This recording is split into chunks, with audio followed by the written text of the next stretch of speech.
Hey guys, what is going on? This is Ip of RageQuitTV, gonna be casting the finals of ZOTAC Cup number 102. It is a BO5 between Krass and Vortix. This is game number 1. Don't know much about either of these players, but it is the finals of the ZOTAC Cup, which has a lot of good people joining in. I think even TLO did play in this tournament, but unfortunately, he did get knocked out at like round 2 or 3. I forget exactly who did. I don't know too much about Krass, and I don't know much about Vortex. The one thing I do know is this is Lucifer's brother. RTS games do run in the family, as both of them were also Warcraft 3 professional players. It is a ZVT on Korhal compound, and we do have the supply depot being built right at that ramp. And the first Overlord is going, looks like, all the way over to the side, taking the safest route possible. And he is going to be going just right here, and this will most likely be to see the gases. The other thing that Vortex could have done would be bring his Overlord up here and then go back here, sit on this one little cliff thing, and then he'd be able to see if Krass ends up moving out or not. So we'll see if the second Overlord does go to that position, but it is just going to be sitting over at the natural, and I do not agree with that one bit. Seeing the gas of a 10 player is relatively good, but having the Overlord right here is just so nice. You can see the expo timing, kind of see what their army is and when they decide to move out.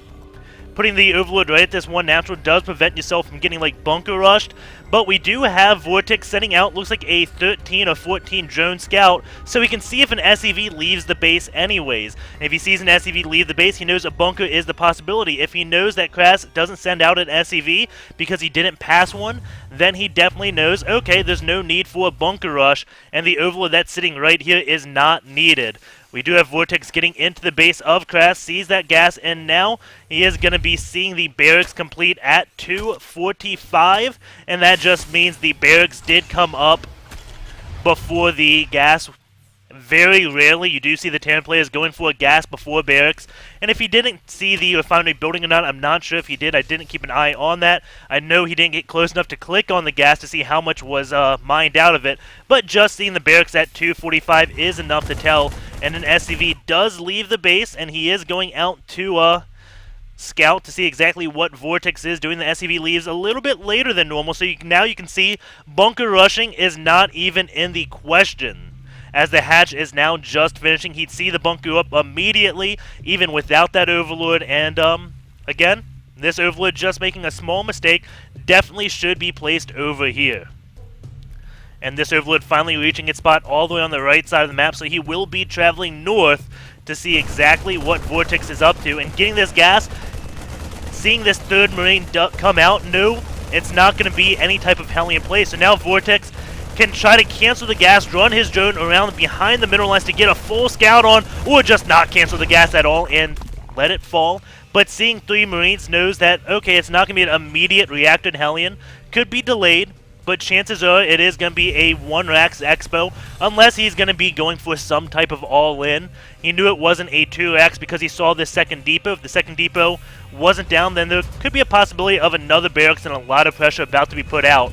So, the only things really is like TLO's 6-Rax, which I haven't seen in ages, or an Expo. And we do have one Ling from Vortex going to be going out, gets the watchtower, sees these 4 Marines, and now he definitely knows it's not going to be reacted Hellions. However, it still could be 1 Hellion, 6 Marines. That is a relatively common opener, or used to be. Can put a lot of pressure on the Zerg and really catch Zergs off guard when it does come out. Nowadays, we do have the Marines kind of moving up, but going to be pulling back. Reacted Hellions will be on the way. And since the Marines aren't going to commit to do any pressure, this just says, okay, the Hellions are going to be coming out, and he is going to try to get a little bit of a contain. But these Hellions are extremely late. Vortex got the safe spine crawler anyways. Could delay this by about 30 seconds. Not a huge deal that he got that right away. Just playing this game as standard as possible. Hellions are going to be making their way across the map. We do have another barracks. Tech Lab is being built, or has been done. Most likely will be getting stim and doing some type of Marine Hellion timing, or even Marauder Hellion. That's the 2 options that he has right now. If he does go for the Marines, chances are he will be following that up with Medivacs, hitting right around 10 minutes, and having stimmed Marines and Hellions. And Vortex just going to keep a bunch of Lings here. We'll see after Stim if this does switch out and go for the tanks. but he is going for Hellion number 5 and 6, so it does look like it is going to be a little bit of a mixture between Hellions and Marauders, actually. Krass actually showing that Marauder, huge mistake.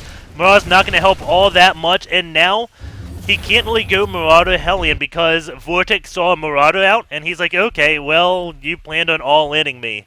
So we will see this just going to be getting Marines. Does switch out. He is going to keep this researching because, well, he doesn't want to cancel that stem research to get tanks right away. Has 6 Hellions out on the map. The factory is going to be building a reactor for this starport so he can get double medevacs out. And you can see the stem still has about halfway done, so he will definitely be waiting for those medevacs. But now we can see Vortex, he sees this Hellion count, so maybe he has an idea. It's going to be still like an all-in. At least he knows the tanks are delayed. And, Hellion's still just doing what he can. Vortex making a small mistake, putting that queen by the creep tumor. One small step, and those Hellions could take out the queen. Well, not take out the queen, but take out this creep tumor while hitting the queen. And there we go, the starport is going down, going to get those medevacs out, and we will see if Krass ends up moving out with those medevacs. I can only assume he is, and Vortix is actually going for a Spire. Have we had any scans from Krass? No, we haven't. Hasn't even seen these gases with the Hellions, so he doesn't know that mutas are on the way, and this is definitely a little bit odd. Generally, you do see infestors nowadays in ZVT, but Vortex is going to be mixing it up and going for Mutalisks. And going back here, we don't have an... No, we do have an engineering bay, getting that +1 attack on those Marines. So he does have time to get a missile turret out. And Krass is doing, like, the best thing against Mutaplay, going for this Marine Hellion pressure. As long as he moves out, that Spire now completing. And Krass has to move out, like, right now. Starport gives it himself up to a barracks. And Krass playing very well to Mutaplay, kind of just doing a good blind counter. Third base is about done for Vortex, and Krass is moving out with a handful of Marines, that one Marauder, and of course these 6 Hellions. And it's going to be key that Vortex can take out these Hellions. If the Hellions get behind the Marines, it is going to spell disaster for him. Vortex does morph a few Banelings. And he is going out to hold this one watchtower. He doesn't know the force is right here. Going to be taking out this third base. The mutas are going to have to help defend. That is a handful of mutas. But again, those Marines, as long as Krass gets a good split, he should be able to handle this no problem. Those Hellions making it hell for those Lings. The Banelings coming in. And those Hellions actually going to get surrounded. Huge mistake by Krass. And Vortex cleans that up with ease.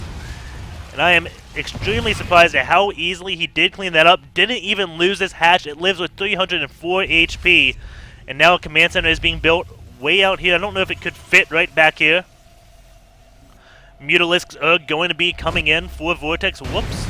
There we go. But there are 2 missile turrets. Or 3 missile... Oh no, just 2 missile turrets for Krass. These little bears kind of trolled me a little bit. But the missile turrets do fend off the mutas. The mutas do retreat. Going into the production, we do have 1-1 on the way for Lings, a few more mutas, and getting more and more Lings out as the game does go on. So Vortex isn't going to be building too many Mutalisks, because did he see the +1? He knows the +1 is done for the Marines. I don't know if that was timed with that push. I can only assume it was. We do have that armor about a minute of the way built, so I think the +1 finished right as that push was retreating. I don't think he had it in time. This one Ling is going to be taken out by a few Marines. Stim does go down, and they will be just holding that one watchtower. We can see Vortex right now doing a very nice job at spreading his creep around the map. Mutas are going to come in, pick off those 2 Marines, and now going to get the heck out of there because he doesn't want to lose all his mutas to these Marines. The Marines, of course, are very strong against mutas, but these mutas can kind of give himself map control, prevent drops from happening. Does have nice overload spread, one right here so we can see if a drop does come for the main. Has this one overload right here so we can see if a drop is coming down from this area. And the mutas just coming around. Stim goes off on the Marines. Doesn't know about the 3rd command center. And you can see his map vision is just so good right now. Going to be taking his 4th base. We do have Krass trying to pick off one of those mutas. Does not get any.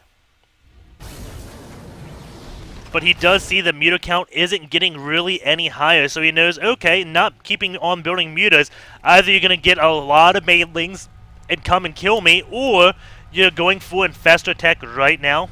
So just seeing the muta count not get any higher is definitely a good sign.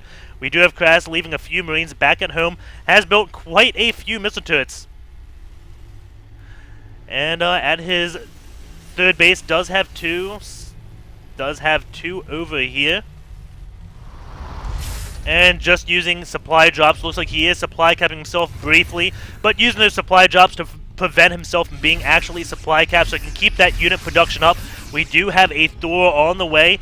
Pathogen Glands has begun research, and I think Vortix may try to hit a timing when those infestors do pop, but he is getting in position right now. Will he go? It may be a huge mistake to go and attack before those infestors, but he sees these Marines a little bit out of position. He is going to pounce on it, but there are tanks in the back. Those Marines letting those tanks do some shots. Marines get a good split off. Those Lings, though, do come. Try to pick off the tanks. Lots of Banelings rolling in. Takes out a handful of Marines. The mutas are now out. Those Marines in the back do go down to those Lings. This Thor is going to be taken out by those Lings. Tank in siege where the Thor just goes down. And now we just have the mutas left. And Krass is going to be holding on. More Banelings being morphed, but now this PF could be in danger. We do only have two missile turrets right here. None were placed like right here because he expected to have Marines out. As long as the Marines aren't here, then the mutas can't really go into the natural. But if the Marines extend over here, then mutas can go into the natural and do damage. Banelings now coming in for those Marines. Marines getting behind that PF, going to use the PF like a tank to try to snipe all those Banelings. The Ling's just going to go on this. PF is in danger of going down, but Krass does hold it. And now Marines engaging, gets hit by that. Few mutas, a lot of mutas here to a few Marines, force those Marines to back off. And now that we have a moment, the Marines, they can easily travel between this area. Where the Marines cannot go is back here. So this is why back here you have these missile turrets. That's why over here you have the missile turrets, none back here, because the Marines can travel between this area very easily. They just don't want to go beyond the bases, because if they go beyond the base, then they're in danger of a run-by, or the mutas just switching bases. And the PF did stay up. Going to the SCV count is 52 to 74. Workers killed. 12 SCVs have met their death so far this match. We do have an Ultralisk Cavern on the way. And Vortix not only going for those infestors, he has an incredible creep spread right now. Still just spreading that. Has that one queen way out here.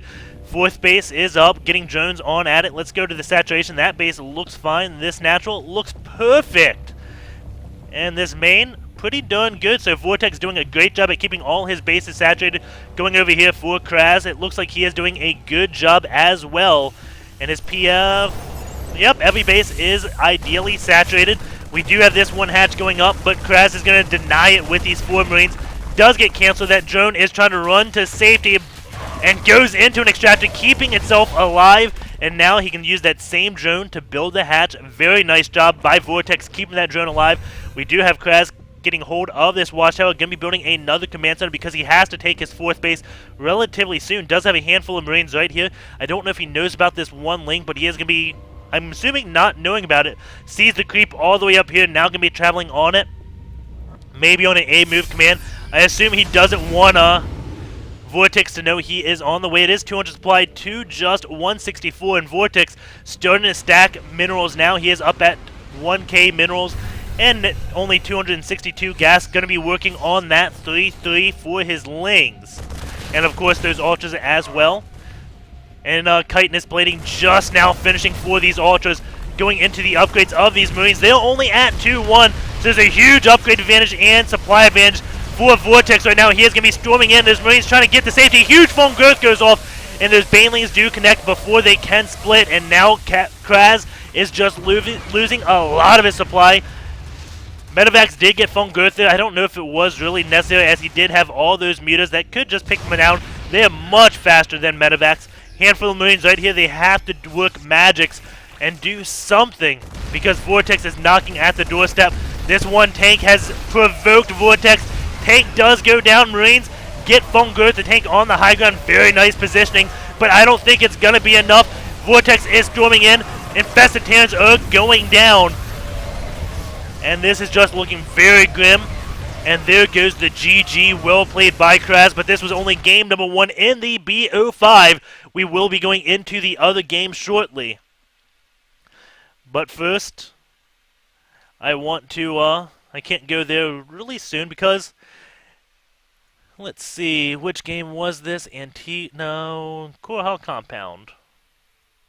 Hold on. This is going to take a minute here. I renamed all the replays in my little thing, so in case you do end up seeing that, it is spoiler free. So you guys can't really tell anything, so wow.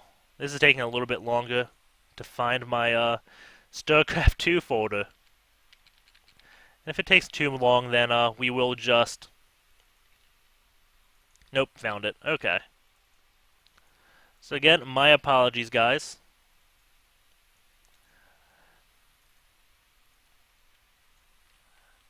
And this was Korhal Compound.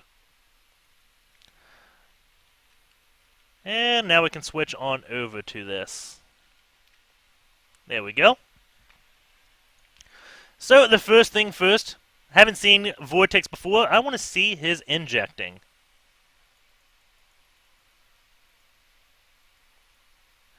So, at the 10-minute mark, 5.4 inject gap. And now the thing I always want to look at whenever a player has injects that good, I want to see the hotkeys. Because I've never seen someone hotkey both hatches and queens in bulk and have an inject gap that low. So I'm going to be guessing his hotkeys were his hatches individually. So popping back into this game, going at his hotkeys at the 8-minute mark will be fine. And wow, he's just watching those hatches like a hawk.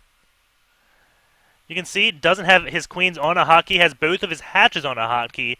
Maybe he knows by the larva if he's holding on that, but doesn't have the little creep inject bar, larva inject bar, which kind of tells you, okay, it's at 30. It's almost complete, so I know I got to be ready to inject. Vortix is just on top of that somehow. Very, very, very impressive by Vortix having inject gap that low at the 10-minute mark without hotkeying his queens. So pretty darn cool there. Back into SE2 gears. APM tab. We can see Vortix, EAPM 139, Krass at 173, redundancy 24 and 23. Macro and micro about the same. Unit tiers. We can see for Krass, does a very nice job macroing, keeping everything productive, but we did see quite a few supply drops were used. So let's go to builds tech, ability groups. We can put Vortix back on the map. You can see he used a total of, that's lower, where's supply drop? 2 cooldowns. So it looks like he supply kept himself once or twice that game, but he reacted appropriately. He had energy on his command center. I was like, okay, I'm not going to stop building units. I need units, so use the cooldown. Pretty nice job. 2 scans. Only 5 fungal growths that game. And some of those were wasted, like I said, on the medevac when he didn't need to. It looks like 233 Lings versus 172 Marines. 17 tanks, 7 ultras, 5 infestors, 34 mutas. That is a lot of mutas. More than I ever imagined, like, just seeing that muta count stay low. But, yeah. I hope you guys enjoyed that game. We will be going into game number 2 momentarily. So